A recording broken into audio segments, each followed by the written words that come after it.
बाजार के जाने माने दिग्गज अजय बग्गा साहब हमारे साथ कार्यक्रम में हो चुके हैं शामिल। बग्गा साहब, बहुत बहुत स्वागत है आपका। Good morning sir. सबसे पहले, ये 40 साल की ऊंचाइयों पर पहुंच गई अमेरिका में महंगाई दर और किसी को डर ही नहीं लग रहा, ऐसा क्यों सर?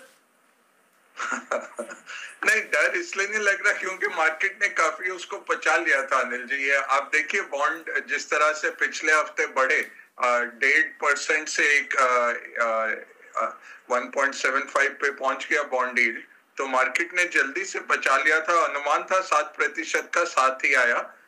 40 साल की इन्फ्लेशन जरूर है और यही दिखाता है कि अगर आप पूरा यूएस का यील्ड कर्व ट्रेस करें, 1973 में जब ओपेक के साथ इनका ऑयल एम्बार्गो लगा दिया था अरेबियन कंट्रीज ने अमेरिका पे, तेल के दाम बहुत बड़े थे और चलते चलते 15% तक इन्फ्लेशन पहुंचा था। और फिर रोनाल्ड रीगन जब आते हैं तब से रेट कट आता है, पॉल वॉलकर रेट कट करते हैं। 1983 से अभी तक वो उस तरह से रेट कट रहा है। तो ये 7%। अब उम्मीद यही है कि अगले 6 महीने तो मिनिमम ये इस लेवल्स पे रहेगा अनिल जी। तो पीक नहीं हो रहा है, ये इसी लेवल पे रहने की उम्मीद है। और इसको अगर आप काट के देखें कहां से ये इन्फ्लेशन आया, 49% ये आया है ऑयल की कीमतों से। जो पिछले साल 50% तेल के दाम बढ़े तो वो अमेरिका के भी वहां पे हम देख रहे हैं इन्फ्लेशन में आया। घरों की कीमतें बढ़ी हैं, यूज्ड कारों की कीमतें बढ़ी हैं, कमोडिटीज की कीमतें बढ़ी हैं और खाद्य पदार्थों की कीमतें बढ़ी हैं। ये सब कंट्रीब्यूट किया है। और क्योंकि ये काफी देर से फेड कह रहा था कि चिंता का विषय, पिछले सितंबर में कहा, नवंबर में कहा, दिसंबर में कहा और मंगलवार को भी जब सेनेट के सामने कंफर्मेशन हियरिंग में थे उनके चेयरमैन जिम पावेल, उनका फिर से नियुक्ति हो रही है और वो पार्लियामेंट के सामने उनकी बैठक थी।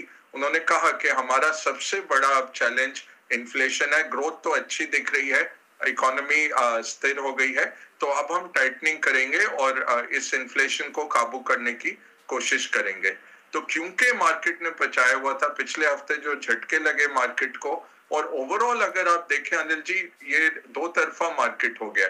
जहां ग्रोथ है और अर्निंग्स नहीं है वो वाले शेयर गिरे काफी तेजी से, और जहां पे ग्रोथ है और अर्निंग्स भी बरकरार है वो शेयर अभी भी बढ़ रहे हैं।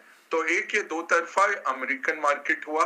दूसरा, एक ग्रेट रोटेशन हो रहा है जो पिछले हमने नवंबर 2020 में देखा था जब वैक्सीन ट्रंप ने अनाउंस की थी कि ग्रोथ से वैल्यू की तरफ लोग जा रहे हैं, तो वैल्यू की तरफ रुझान बढ़ा। और तीसरा, इन्फ्लेशन में क्या चलता है, फाइनेंशियल चलते हैं।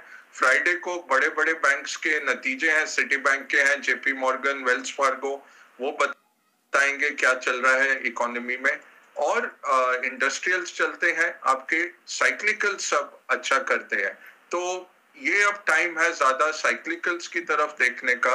जब इन्फ्लेशन बढ़ता है तब हमें इस तरह से करना है और फिक्स्ड इनकम में शॉर्ट ड्यूरेशन में रहना है। फिक्स्ड इनकम में लंबी अवधि के बॉन्ड मत खरीदिए, लंबी अवधि के म्यूचुअल फंड मत खरीदिए, वो शॉर्ट टर्म में आपको लॉस दे सकते हैं थोड़ा।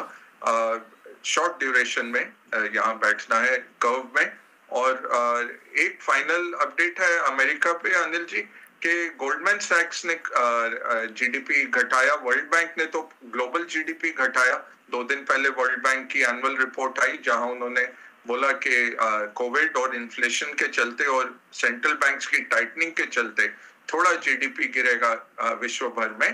तो गोल्डमैन सैक्स ने यही कहा है कि 3 के जगह उनको 4 इंटरेस्ट रेट हाइक दिखते हैं 2022 में। आई थिंक वो ज्यादा अब एग्रेसिव हो रहे हैं, बट यही है, हमें ये देखना है कि ये 0% से शुरू हो रहा है। पिछली टाइटनिंग साइकिल्स होती थी 2-2.5% से 4% पहुंच गया, इस बार 0 से आ रहा है और 2 साल में 2.5% पहुंचेगा।